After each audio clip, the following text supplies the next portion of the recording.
Quando há um compromisso emocional, nós abraçamos, nós tocamos, viram a cara dele.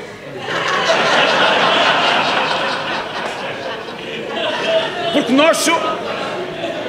Agora, puxem as vossas memórias e lembrem-se, nós como crianças éramos assim. Então o que é que nos aconteceu? O que é que nos fizeram? Nomeadamente aos homens. O que é que nos fizeram? Que nos retiraram esta capacidade de expressar emoções. E os homens presentes sabem qual é o resultado que está a dar nós termos sido formatados desta forma. Vão aos jornais económicos e vejam, é cada vez maior o número de mulheres CEOs de grandes empresas. Cada vez maior. Está a crescer exponencialmente. Porquê? Porque o mundo, se for... A Helena disse uma coisa que não é verdade. Ok? É importante. E não é verdade pelo seguinte. No mundo atual, é que se eu puser aqui um slide que diz é fundamental estarmos preparados para gerir o inesperado. É? Toda a gente, pois claro, é fundamental. Aliás, não é novidade nenhuma, já sei isso há uma data de tempo. Mas gerir o inesperado significa eu reagir bem numa situação que até não é normal. Que é alguém me cumprimentar e me querer abraçar e eu, mas não, ele continua, ele está um bocado preocupado. Eu já nem me aproximo dele. Ok, vamos manter a distância. Muito bem. Podem sentar-se, faz favor. Podem sentar-se.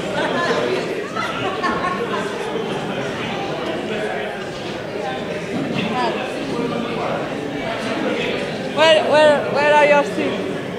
Ora bom. Uma pequena síntese. Eu tenho o prazer de tê-lo conhecido, ficámos em contato. Sim, senhora. No consulado, pá, é terrível. Pá, não posso... É o único momento em que eu relaciono a minha empresa com o momento. Obrigado. Faz favor, muito obrigado. Prazer em conhecê-lo. Foi um prazer a todos. Uma pequena síntese antes de terminar, de 4 ou 5 coisas que já foram referidas para vocês fixarem como mensagens mais fortes.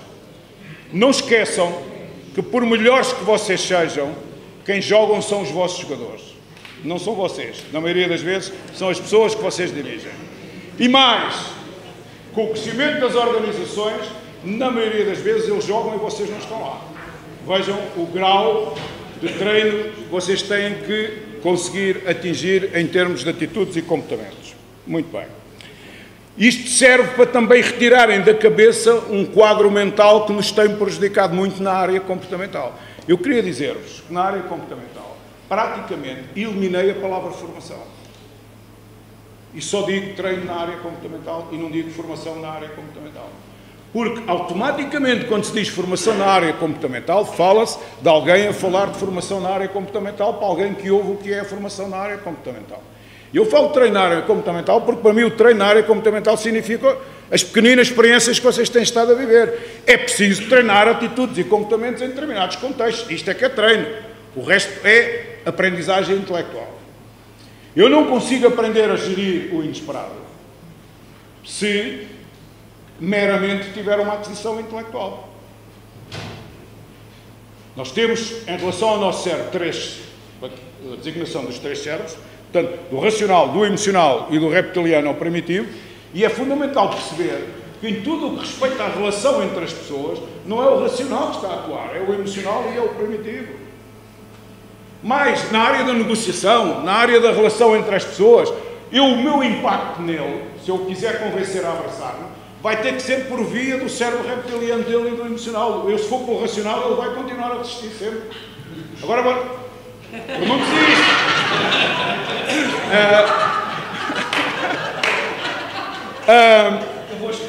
Ok. Não esqueçam que quando vocês se sentam numa reunião de coaching ou numa reunião de negociação, trata-se de estarem extremamente preocupados em colocar-se do lado de lá, porque se colocam do vosso lado, vocês vão perder mais de metade do filme, como se costuma dizer. Portanto, este quadro é um quadro estritamente emocional. E o cérebro decisor é o cérebro primitivo, muito influenciado e relacionado com o emocional. Muito bem. Portanto, que fique claro, não é uma questão de saber, é uma questão de fazer. Vocês podem saber tudo o que vocês quiserem e ajuda que saibam. Agora, o problema é se fazem. E só vão fazer se adquirirem o hábito. E o hábito só se adquire treinando. Aliás, todos os que tentaram fazer dietas sabem do que é que eu estou a falar. Todos os que tentaram correr para emagrecer sabem do que é que eu estou a falar. Porque é que a maioria destes processos morre na praia? Porque é que os centros, os homes place e as coisas estão a ter muito mais problema? Porque quando passou a moda, a pessoa tem que deslocar, tem que lá ir, tem que adquirir aquele hábito, e aquele hábito às vezes é chato, mete transporte, mas não sei o quê, e não vai, o hábito desmoroa-se, e se o hábito desmoroa, acabou o treino. Se acabou o treino, não há hábito. Aliás, eu cito sempre, neste momento da minha intervenção, cito sempre a mesma questão. Vocês vão-me dizer, por que razão é que todos preferimos advogar a ideia que é cultural chegar atrasado em Portugal? Porquê é cultural chegar atrasado em Portugal? Toda a gente diz, é cultural chegar atrasado em Portugal. E eu digo, mas se é cultural foi porque se tornou num hábito. E as pessoas todas, pois, tornou-se num hábito. Então, mas se tornou num hábito foi porque alguém deixou, digo eu. E as pessoas dizem, pois, foi porque alguém deixou. Então, mas se alguém deixou, quem é que deixa que se torne um hábito? Quem é? Quem é que é premiado quando eu espero pelos atrasados? Quem é que é premiado quando eu espero pelos atrasados? Que mensagem é que eu estou a transmitir quando espero pelos atrasados àqueles que chegaram a horas? Não vale a pena chegar a horas. Para a próxima cheguem também atrasados.